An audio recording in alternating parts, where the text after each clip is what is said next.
Kapayapaan sa iyo, magandang kapatid.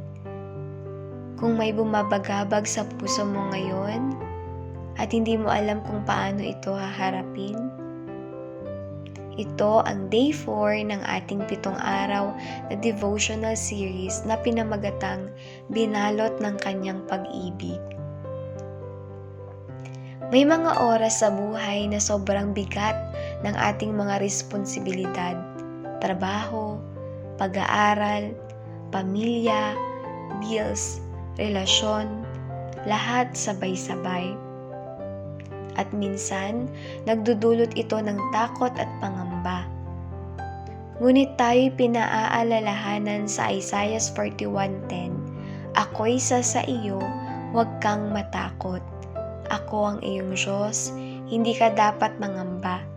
Palalakasin kita at tutulungan, iingatan at ililigtas." Napakaganda ng pangakong ito. Hindi sinabi ng Diyos na wala ng problema.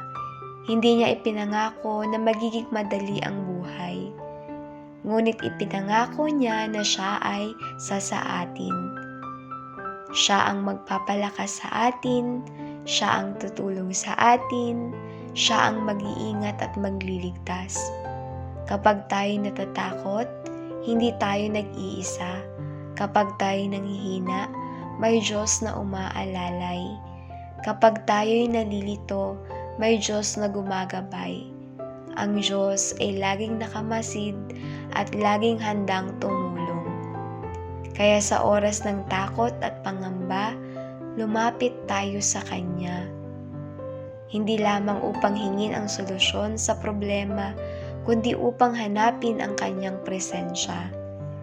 Sapagkat sa Kanya may lakas, sa Kanya may pag-asa, sa Kanya may kapayapaan. Ang lahat ng bagay na ating kailangan, Kanyang ipagkakaloob sa tamang oras.